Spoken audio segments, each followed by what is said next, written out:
Chapter 39. Jonathan Blakewell reached for his summer jacket from the black metal freestanding coat rack, already dressed for the forecasted rain. He wore black boots, corduroy trousers, and a Ralph Lauren polo shirt before stepping out into the crisp, late afternoon air. It was Friday at 3, and the office had begun its slow retreat into the weekend. Only a few diehards remained, hunched over desks, pretending to be productive. Outside, the city pulsed with familiar rhythms, parents racing to collect children, elderly pensioners navigating pavements before the rush hour crush, and young professionals already shedding corporate skins for the flashing lights of the city's clubs. It was the same scene every Friday evening, but Jonathan was in no rush. His meeting was at 6. Plenty of time for a leisurely walk past Parliament before his rendezvous. Tonight was crucial. They had successfully lobbied 2/3 of Parliament to push the bill forward, capital punishment for illegal immigrants convicted of violent crimes. The bill was within reach. Most of the votes were secured, but not all. It was now at its third reading in the House of Commons, and they had come too far to stumble at the final hurdle. If it passed, Jonathan knew the hell's wealth would make a decisive U-turn straight into his hands. A few key politicians still stood in the way, like Kwame Mensah, who he believed was chief among them. A second-generation immigrant with first-generation immigrant parents, Kwame's loyalty to his roots could prove dangerous. He championed controlled immigration, preached rehabilitation over retribution, and wore his faith visibly. If he opposed the bill, others might follow. Kwame carried influence. Everyone had a price. Everyone had a weakness.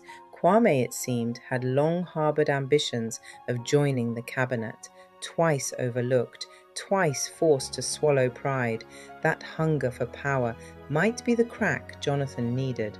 A ministerial post dangled at the right moment could be bait enough.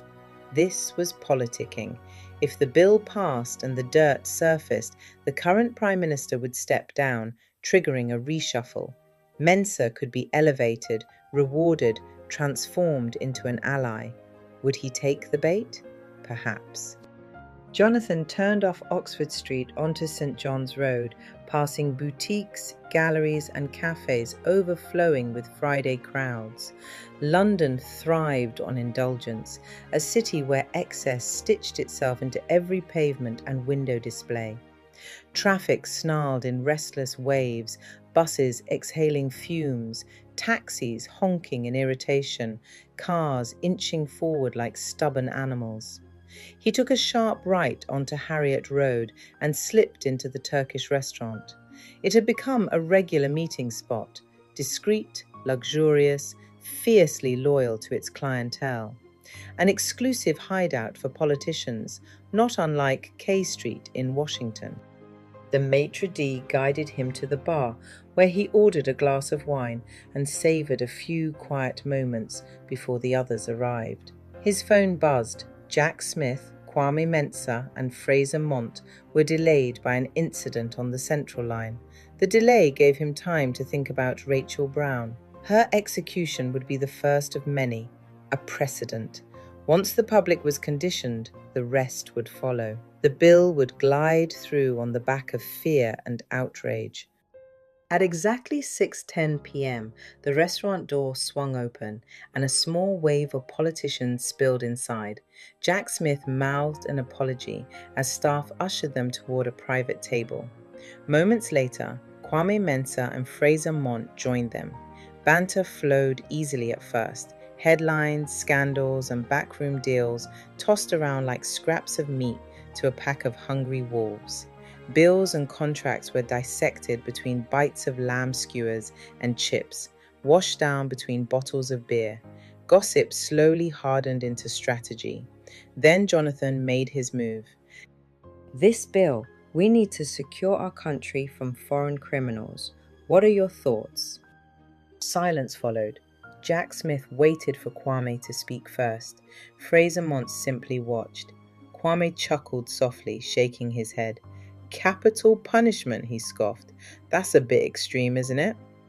Jonathan studied him carefully. Kwame was not easy to rattle. He had the pedigree, Eton, Oxford PPE, the immigrant success story wrapped in Tory blue. A difficult man to corner.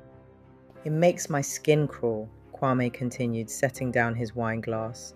We want to hang immigrants while imprisoning British citizens for the same crimes? Does that seem just to you? He was pushing back. Jonathan expected resistance, but he also knew how to dismantle it. It's not extreme, he countered. It's justice. Edward Hale was one of our finest, killed in his own home by an immigrant who was found guilty. And you think we're going too far?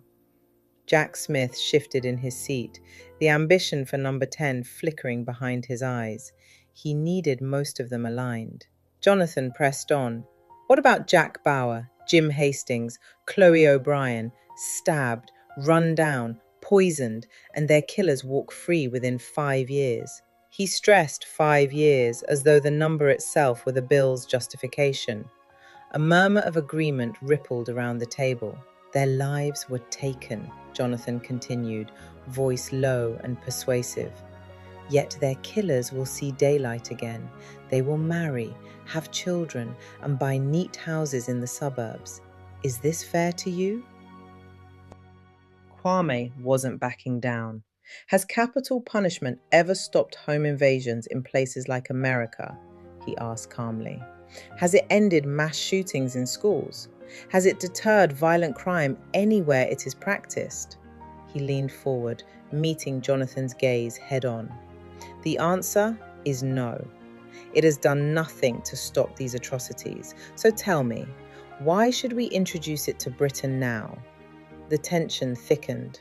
A ginger-haired waiter, barely 20, approached hesitantly and cleared his throat. Are you all okay? Do you need anything else? Silence swallowed the room.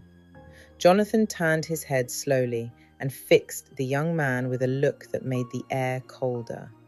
Wrong question, wrong time. Someone shook their head. The waiter seized his exit and vanished behind the bar, relief written plainly across his face. Jonathan exhaled and chose his words carefully.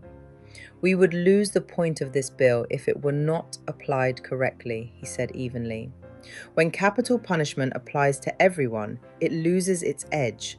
But when it is targeted, when it sends a message to those who come here and bring violence with them, it becomes a deterrent. He lifted his gaze deliberately. Not because it reforms them, he paused, then added with quiet emphasis, but because it warns the rest. He let the words settle before delivering the emotional hook.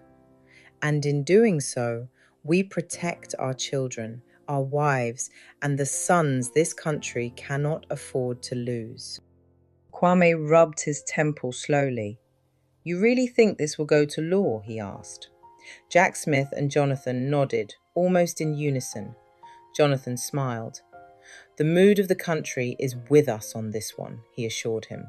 He was blinded by his own ambition now, seeing only headlines, outrage, polling numbers tilting in their favour, and Rachael conveniently convicted and removed from the equation. Jack Smith finally spoke. Let the debate run its course. Yes, Kwame echoed, though a sharpness crept into his tone. Let it run its course. Jonathan's fingers tapped lightly against his glass. Fine, but when the time comes, which way will you lean? How will you vote?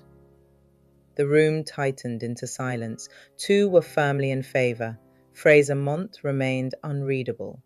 Kwame only shrugged. Let it run its course, he repeated. It was clear now. Kwame Mensah remained the obstacle. But obstacles, Jonathan knew, could be moved. Persuasion had many forms, and with enough time and the right leverage, even principled men could bend. For now, Kwame stood alone, though it was impossible to know how many others might quietly follow his lead. That uncertainty made him dangerous. Still, the numbers favoured them, for now. Votes shifted, loyalties softened, momentum was everything. They would need to stay disciplined and invest more effort into securing Kwame's vote, along with the MPs likely to move with him. But Kwame was not Jonathan's blind spot. The cords of Sheol surrounded me, and the snares of death stood before me. In my distress I called upon the Lord. I cried out to my God, and from his temple he heard my voice. My cry for help reached his ears. Then the earth shook and trembled, and the foundations of heaven quaked and were shaken because he was angry. 2 Samuel 22, 5-8.